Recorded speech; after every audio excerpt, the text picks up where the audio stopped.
ಎಲ್ಲರಿಗೂ ನಮಸ್ಕಾರ. Welcome back to my channel. ಇವತ್ತಿನ ವಿಷಯ ಸೂಲಗಿತ್ತಿ ನರಸಮ್ಮ. ಅವರ ಬಗ್ಗೆ ನಾನು ಚಿಕ್ಕದಾದ ಮಾಹಿತಿಯನ್ನು ಕೊಡ್ತಾ ಇದ್ದೇನೆ. ಸೂಲಗಿತ್ತಿ ನರಸಮ್ಮನವರು ಪ್ರಸಿದ್ಧ ಸಮಾಜ ಸೇವಕಿ ಮತ್ತು ಹೆರಿಗೆ ತಜ್ಞರಾಗಿದ್ದರು. ಸೂಲಗಿತ್ತಿ ಎಂದರೆ ಹೆರಿಗೆ ಮಾಡುವ ಮಹಿಳೆ ಎಂದರ್ಥ. ಅವರು ತಮ್ಮ ಅಜ್ಜಿ ಮತ್ತು ತಾಯಿಯಿಂದ ಹೆರಿಗೆ ಮಾಡುವ ಕೌಶಲ್ಯವನ್ನು ಕಲಿತರು. ನರಸಮ್ಮನವರು ತುಮಕೂರು ಜಿಲ್ಲೆಯ ಪಾವಗಡ ತಾಲೂಕಿನ ಕೃಷ್ಣಾಪುರ ಗ್ರಾಮದವರು. 12ನೇ ವರ್ಷಕ್ಕೆ ಅವರಿಗೆ ಕೃಷ್ಣಾಪುರದ ಆಂಜಿನಪ್ಪ ಅವರೊಂದಿಗೆ ವಿವಾಹವಾಯಿತು. 22ನೇ ವಯಸ್ಸಿನಿಂದ ಹೆರಿಗೆ ಮಾಡಿಸುವ ಕಾಯಕದಲ್ಲಿ ತೊಡಗಿಸಿಕೊಂಡರು.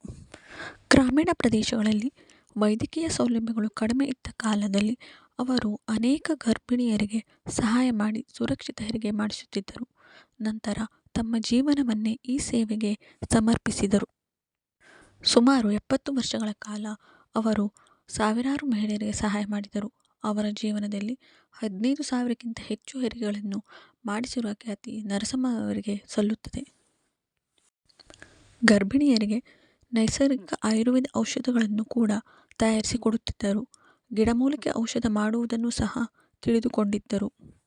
2014ರಲ್ಲಿ ತುಮಕೂರು ವಿಶ್ವವಿದ್ಯಾನಿಲಯವು ಗೌರವ ಡಾಕ್ಟರೇಟ್ ನೀಡಿ ಗೌರವಿಸಿತು. ರಾಜ್ಯ ಸರ್ಕಾರದಿಂದ ರಾಜ್ಯೋತ್ಸವ ಪ್ರಶಸ್ತಿ, ದೇವರಾಜ ಅರಸು ಪ್ರಶಸ್ತಿ ಮತ್ತು ಕಿತ್ತೂರು ರಾಣಿ ಚೆನ್ನಮ್ಮ ಪ್ರಶಸ್ತಿ ಇವರಿಗೆ ಒಲಿದು ಬಂದಿದೆ. ಅವರ ಮಹತ್ವದ ಸೇವೆಯನ್ನು ಗುರುತಿಸಿ ಭಾರತ ಸರ್ಕಾರವು 2018ರಲ್ಲಿ ಪದ್ಮಶ್ರೀ ಪ್ರಶಸ್ತಿ ನೀಡಿ ಗೌರವಿಸಿತು. ಸೂಲಗಿತ್ತಿ ನರಸಮ್ಮ ಅವರು ಸಮಾಜ ಸೇವೆಯ ಮಹತ್ವವನ್ನು ತೋರಿಸಿದ ಮಹಾನ್ ಮಹಿಳೆ. ಅವರು ನಮ್ಮ ಸಮಾಜಕ್ಕೆ ಮಾದರಿಯಾದ ವ್ಯಕ್ತಿ. ಅವರ ನಿಸ್ವಾರ್ಥ ಸೇವಾ ಮನೋಭಾವನೆ ನಮ್ಮ ಬಾಳಿಗೆ ಸ್ಫೂರ್ತಿಯಾಗಬೇಕಾಗಿದೆ. ಈ ಒಂದು ವಿಡಿಯೋ ನಿಮಗೆ ಇಷ್ಟವಾದಲ್ಲಿ ಲೈಕ್ ಮಾಡಿ, ಶೇರ್ ಮಾಡಿ ಮತ್ತು ಚಾನೆಲ್ಗೆ ಸಬ್ಸ್ಕ್ರೈಬ್ ಆಗಲು ಮರೆಯದಿರಿ. ಧನ್ಯವಾದಗಳು.